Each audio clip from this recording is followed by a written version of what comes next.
নাবালিকা ছাত্রীকে অপহরণের অভিযোগে বিশালগড় মহিলা থানার পুলিশ উদয়পুরে এসে আটক করে এক যুবককে। উদ্ধার হয়েছে নাবালিকা। উদয়পুর থেকে বৃহস্পতিবার গভীর রাতে গ্রেফতার অভিযুক্ত নাবালিকাকে যাত্রীকে তুলে দিল পরিবারের হাতে। বৃহস্পতিবার দুপুরে অভিযুক্তকে বিশালগড় মহকুমা আদালতে সোপর্দ করা হয়।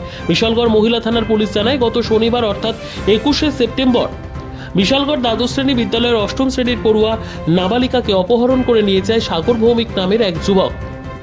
পরবর্তী সময় নাবালিকা ছাত্রীর পরিবারের পক্ষ থেকে বিশালগড় মহিলা থানায় অপহরণের মামলা দায়ের করে।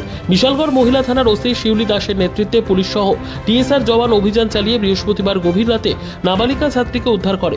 অপহরণের সাথে জড়িত থাকার অভিযোগে সাগর ভৌমিককে গ্রেফতার করে। সংবাদ মাধ্যমে এ নিয়ে বিস্তারিত জানান মহিলা থানার ওসি শিউলি দাস। তবে জানা যায়, এই নাবালিকা ছাত্রী সাগর ভৌমিক নামের এই যুবকের সাথে ভালোবাসার সম্পর্কে আবদ্ধ ছিলেন। নাবালিকা ছাত্রীদের তার পরিবারকে কিছুই বলেননি। আমাদের গত 21 তারিখ বিশালগড় মহিলা থানাতে একটি অপহরণের অভিযোগ জমা পড়ে।